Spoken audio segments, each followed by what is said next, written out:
Ito yung mga pag-aari ng mga City of Winnipeg, yung mga province dito, pag-aari ito ng government sa mga probinsya, yung mga recreational center. Sama-sama to, may library, gym, sauna at swimming pool para sa maintenance ng magandang kalusugan. Ayan.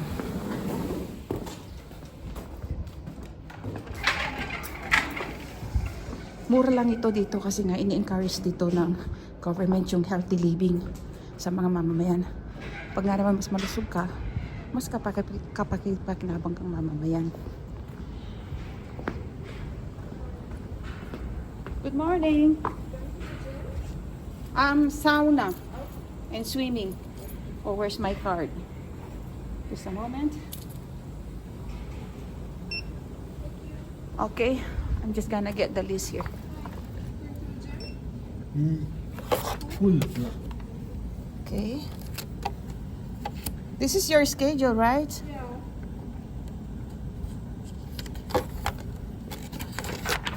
Okay. What's this?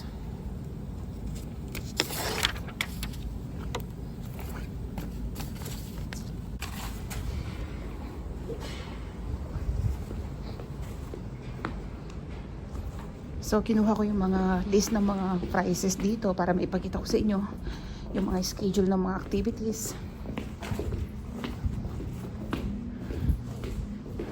Kagaya ng dancing, aerobics, nag-offer din sila dito lesson at saka swimming lesson. Tsaka yung prices kung saan ako makakamura. So, ganyan. Out of order yung mga ano, siguro pinifix. Yan. Ito yung mga locker. Yan may bayad na 25 cents yan para mabuksan mo. And then, non-refundable. Ibig sabihin, hindi mo na pwedeng kunin ulit yung 25 cents. Para kang na rin nagbayad ng quarter or 25 cents. Ito, dito ako nagpupunta sa libre. Kasi, maglalagay ako ng quarter dyan.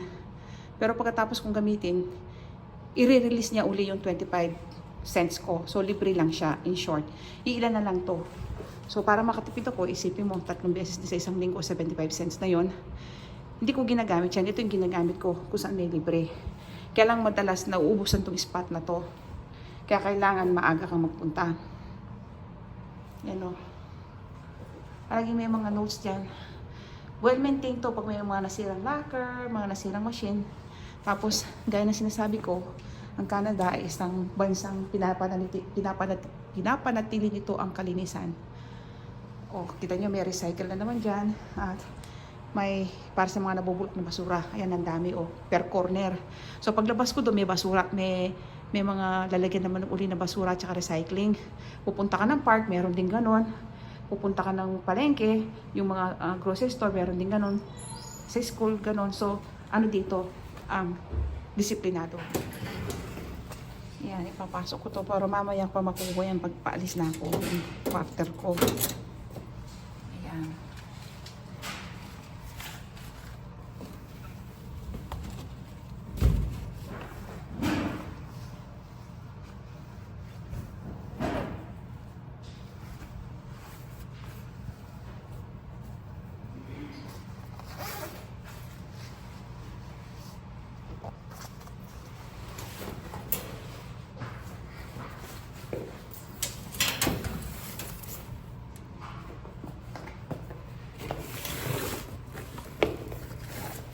So, ngayong araw na ito, ipapakita ko sa inyo kung ano ang laman ng facility ito.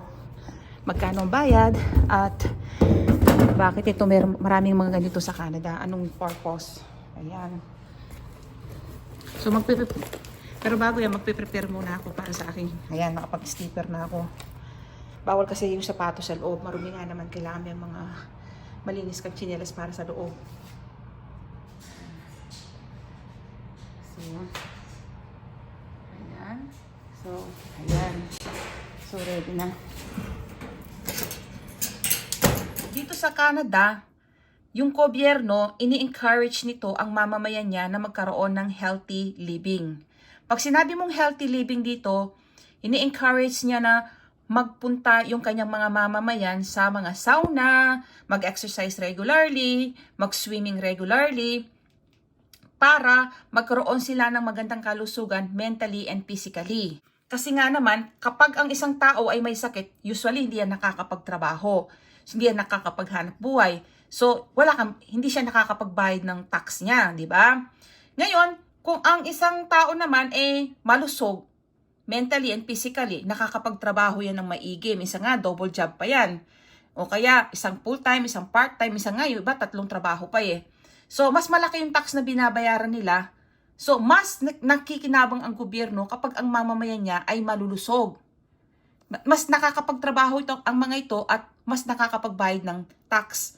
May magandang contribution. Pero kung ang mamamayan niya ay sakitin, hindi na ito nakakapagtrabaho, hindi na nga nakakapag-contribute ng tax, ginagastusan pa siya ng government kapag ito'y nagkakaroon ng problema sa kalusugan, gaya ng check-up sa mga doktor, mga gamot, mga check-in sa mga hospital, binabayaran yan, pati nga dialysis dito, binabayaran ng government. Mga blood test, mga check-up sa mga doktor. So, kumbaga, pati nga yung mga ultrasound, libre dito, binabayaran lahat niya ng government. So, ang nangyayari, gumagastos pa yung government sa mamamayan nito. So, ang ginagawa ng government dito, magaganda yung mga project niya. Ino-offer niya ang kanyang nagpapagawa ng maraming gym dito ang government o recreational facility na usually kumpleto yan. Either na may sauna yan at may swimming pool. Yung iba naman, may sauna, may swimming pool at may gym pa. At may library pa. So, binibigay niya ito sa kanyang mamamayan sa murang halaga. Kung tutuusin mo nga yung ibinabayad naming membership fee dito, kada visit namin, kulang pang pambayad sa tubig pag kami nagsha-shower dito kasi libre na yung shower eh. Tapos, yung kuryente sa sauna, gumagamit ng malaking kuryente yan. Tapos, yung tubig sa swimming pool.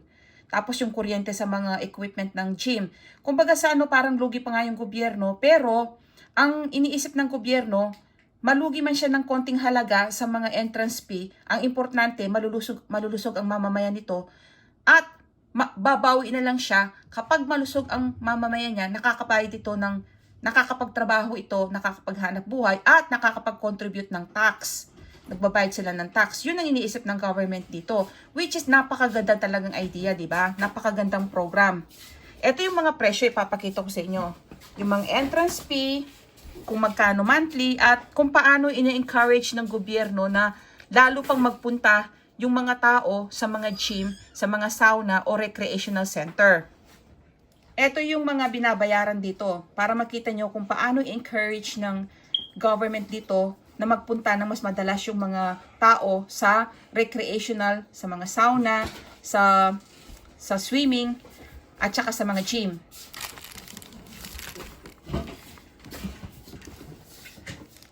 Ito yung single admission. Ang ibig sabihin ng single admission, yung isang visit ka lang. Pag pumunta ka ng isang visit sa isang araw, or yung unang visit mo pa lang, magbabayad ka na ng $7.75. Kapag ang edad mo ay 18 plus at 65, bago ka mag-65. Okay? So, kapag ang edad mo ay 18 pataas, at bago ka mag-65 years old, ang babayaran mo ay 7.75. Mas mahal. Per visit yan. Pero kapag, nag-decide ka kung pumunta sa umaga, magbabayad ka niyan. Pag nag-decide ka ulit pumunta sa hapon, another bayad na naman. E di, mas mahal. Ngayon, kung napapansin nyo, yung edad niya ay 18 years at 65 years old. Bago mag 65 years old, ang ibig sabihin, ito yung mga edad na yung mga bata graduate na sila ng grade 12, so hindi na sila libre. Tapos nagtatrabaho na usually yung mga kabataan dito. So yung edad na yan na between 18 to 65, yan yung mga mamamayan na nagtatrabaho. May trabaho pa, pwede pa maghanap buhay. Hindi yan estudyante usually, hindi pa yan mga grade school at saka hindi pa senior citizen. So, ang bayad mo ay regular kasi usually in-expect ng gobyerno may trabaho ka pa sa edad na ito. Ngayon, kapag ikaw ay youth, yung between 2 to 17 years old, ito yung tinatawag nilang nag-aaral pa ng grade 1 to 12 or nursery, kinder. Mula nursery, kinder hanggang grade 12. Ito yung 345 lang, mas mura. Kasi in-expect ng gobyerno, estudyante ka pa rito. Mostly estudyante ka or kung may trabaho ka man, usually part-time lang. So parang kino-consider ng government yung kakayahan mong magbayad. So dahil wala ka pang kakayahan magbayad dahil ikaw ay student, then mas mura yung sisingilin sa'yo. See? Yung naghahanap buhay, 775 pang per visit. Yung mga alam nilang hindi pa gaano naghahanap buhay, mga bata pa masyado, 345 lang. Tapos kapag ikaw ay kumuha ng grupo, ibig sabihin, may kasama ka, dalawa kayo, bawa kayong dalawang mag-asawa, dalawang mag-ina, magkapatid, mas mura nilang ibibigay. Ayan, konti lang naman ang discount. Kasi in-encourage nila na, mas makakatipid ka kung isasama mo yung nanay mo, tatay mo, kapatid mo, lolo mo, lola mo, o yung apo mo, mas makakatipid ka nga naman kasi group, kumbaga, the more na mas marami kayo napupunta sa gym, the more na mas masaya yung government kasi the more na mas marami yung healthy. Ngayon, ito yung tinatawag nilang 10 visits. Pag ginawa mo 10 visits, mas mura siya ng konti kaysa dun sa per visit. Yun nga lang, limited ka sa 10 visit. Tapos, kita nyo naman, mas mura pa rin sa youth. Kita nyo yung mga 2 to 17 years old, 29.90 lang. Tapos sa group, mas mura siya. Ngayon, ito yung maganda. Pag pumunta ka na ng 3 months, 6 months, and 1 year. Pag kumuha ka ng 3 months lang, 3 months, ibig sabihin nun, 143. Kapag ikaw ay adult, hindi ka pa, kapag ang edad mo ay between 18 to 65 years old, 143. Ngayon, kapag ikaw ay senior citizen, ito ay 113.78. Kumbaga, mas mura yung senior citizen. Kasi nga naman, pag senior citizen ka na, mas, kumbaga, usually retired ka na, wala ka ng extra income, umaasa ka na lang sa mga pension mo. So, kinoconsider ng government yun, kaya mas binibigay nyo ng mura kaysa doon sa mga naghahanap buhay pa na sa grupang ito. Tapos, kapag ikaw ay bata pa, 2 to 17 years old, estudyante ka, di ba? Mas lalong mura. Kita nyo naman, 3 months, 63 lang pag student. Kasi alam ng gobyerno, nag-aaral ka pa. So, kasi dito, in-encourage talaga ng gobyerno na hanggat pwede mag-aral ng full-time yung mga bata. So, ayan, 63.34, mas mura sila, di ba?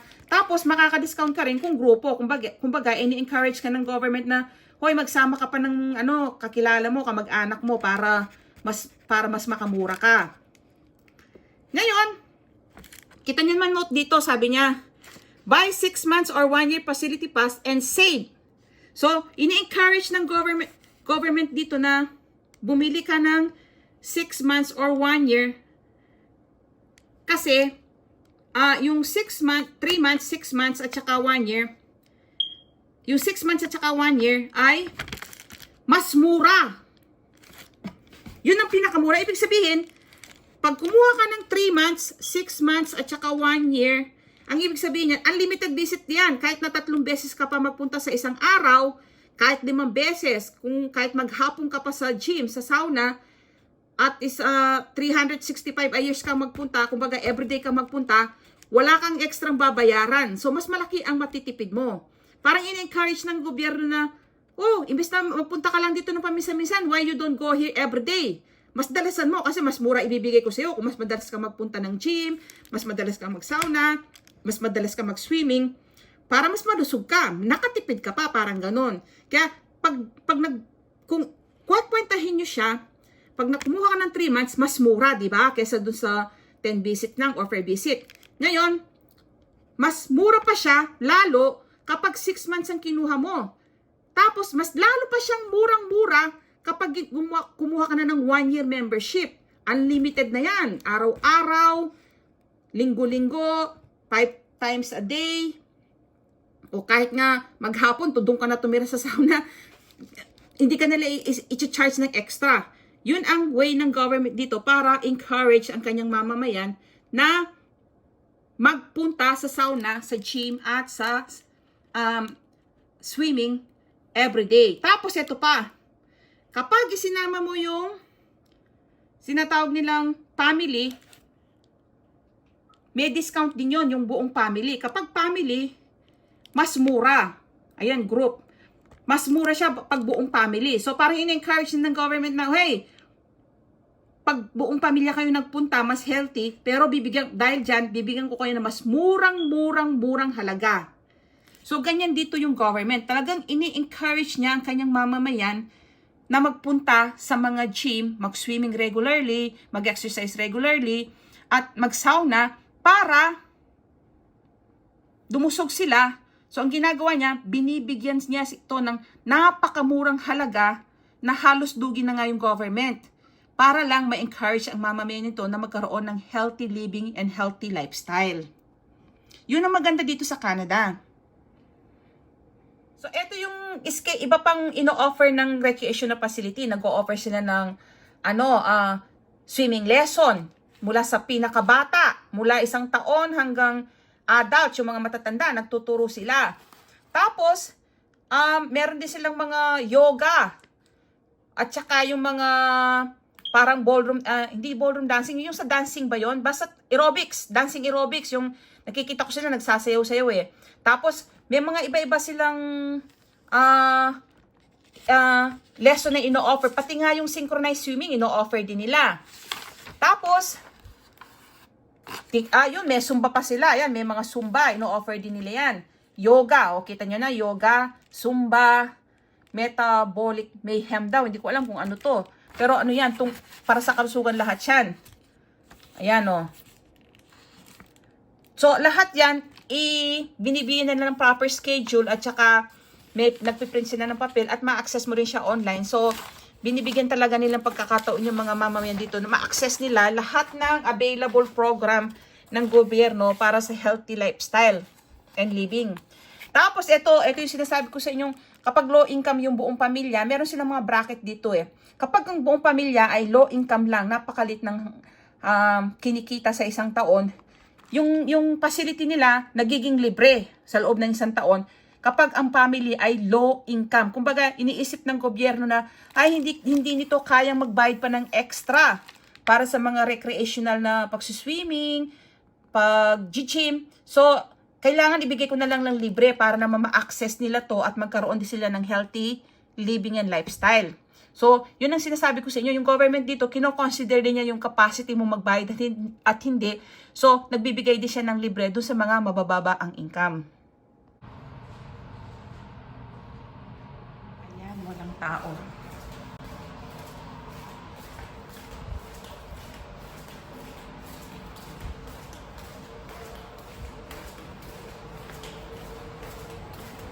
Yan yung shower area.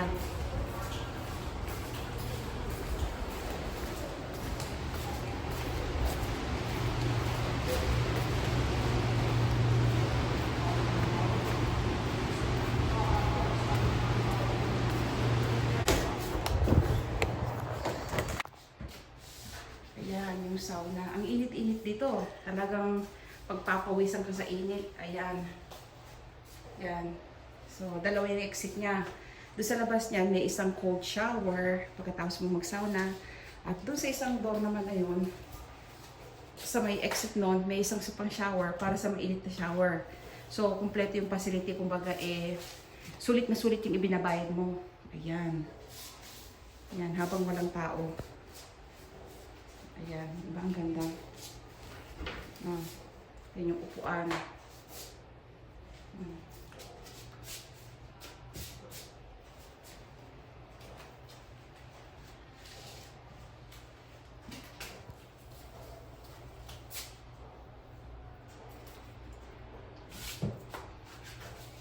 Tapos meron dito, ayan, may mga regulation kasi sinusunod.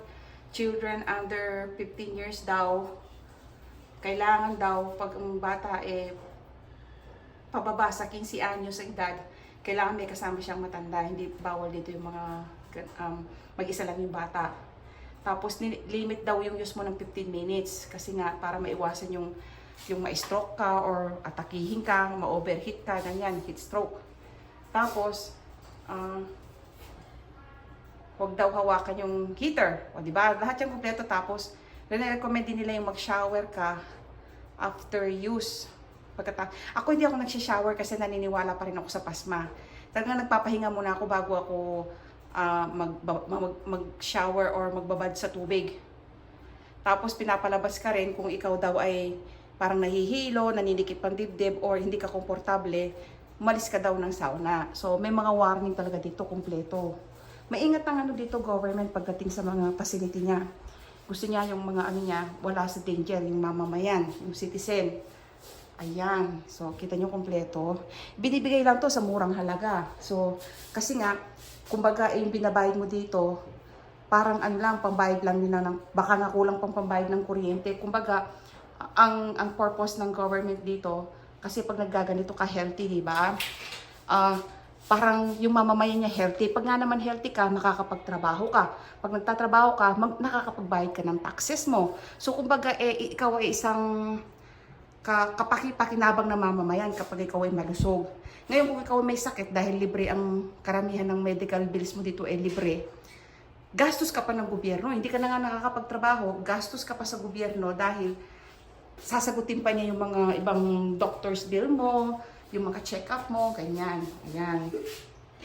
Ayan yung swimming pool. Ayan. So yung swimming pool dito, tatlong swimming pool, isang mababaw, isang malalim, at isang malalim na may diving. Ayan, may mga naglalakad sa swimming pool, at saka mga nagsiswimming. Ano yan, usually exercise nila yan, yung pagsuswimming.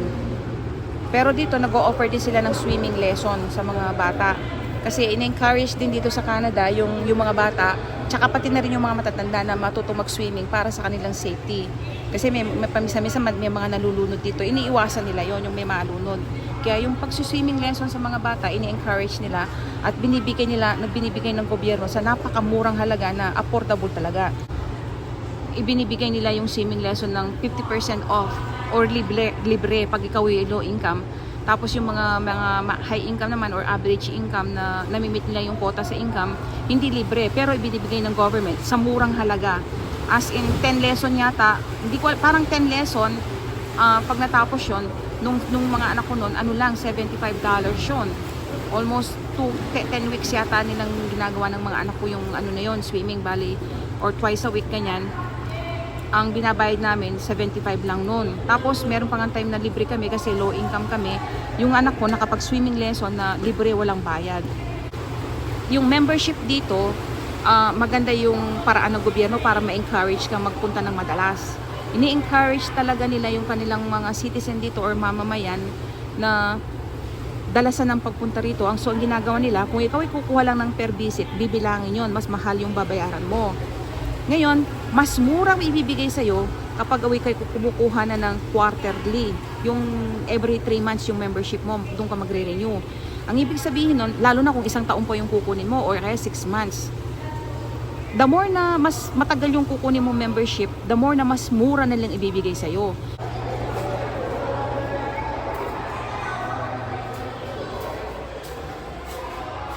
So, ayan yung sauna entrance. Tapos, ito yung hot shower. Pagkatapos mo mag-sauna or bago ka mag-sauna, pwede ka mag-hot shower. Tapos sa kabila, ito sa kabila naman, yung exit din ng sauna. Kung gusto mong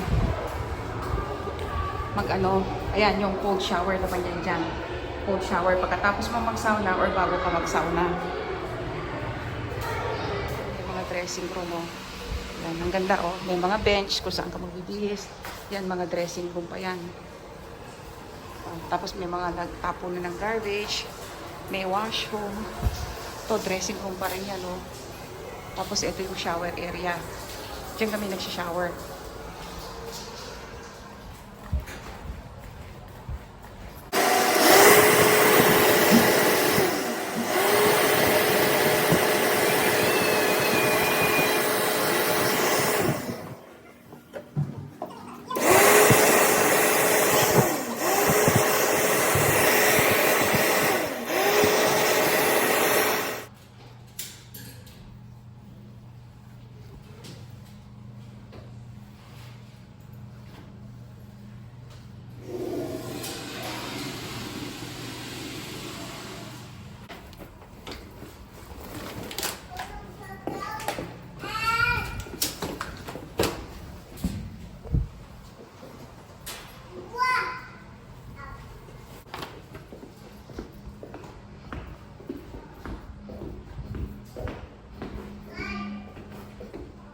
Yan. Tapos na ako.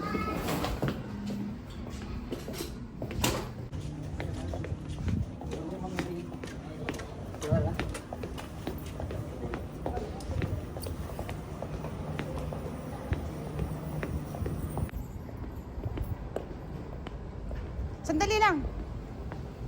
Sandali lang. Give me a few minutes.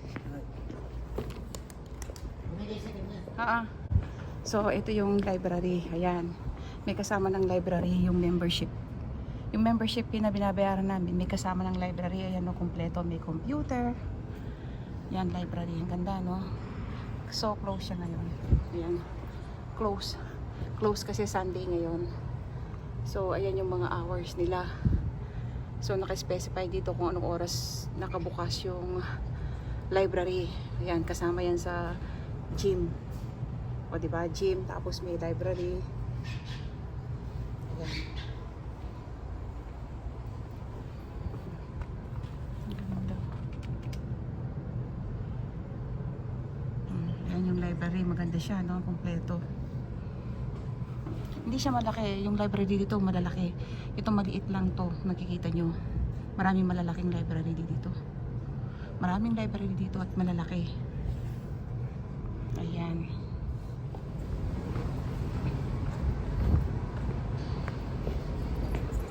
Sisilipin natin yung gym.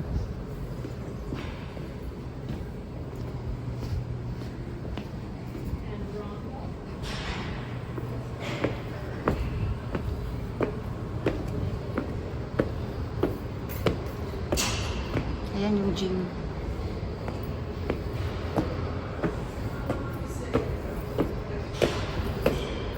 May washroom din dito.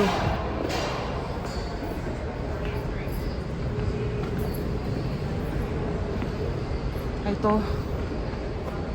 Dito yung mga tumatakbo at saka naglalakad. Ayan o, walking at saka naglalakad. Dito ako naglalakad at saka tumatakbo.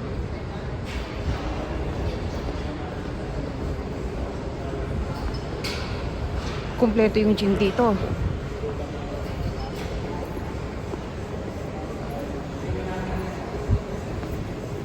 Ayun, may kapampangan. May narinig ako.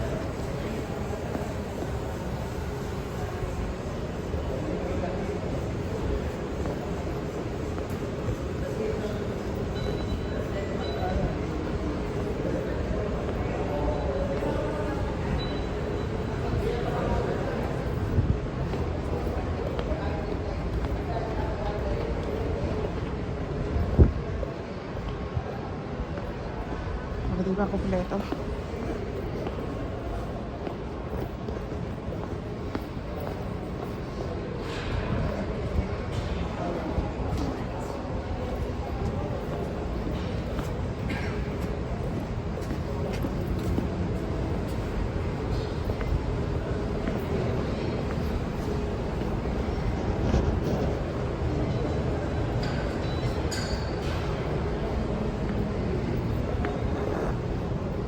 Pakita ko na sa inyo yung gym. Nagpupunta rin ako dyan pag marami akong oras. Pero usually sa bahay na ako nagti-treadmill. May treadmill kasi kami sa bahay. Tsaka nagda-dance ako minsan kasi habang nagsasayaw ako, nakakapagluto ako. So naisasabay ko yung trabahong bahay. Kasi dito pag nag-gym ka, gym lang. Eh sa bahay pag nagti-treadmill ako dun, nakakapagluto na rin ako at nakakapagsaing.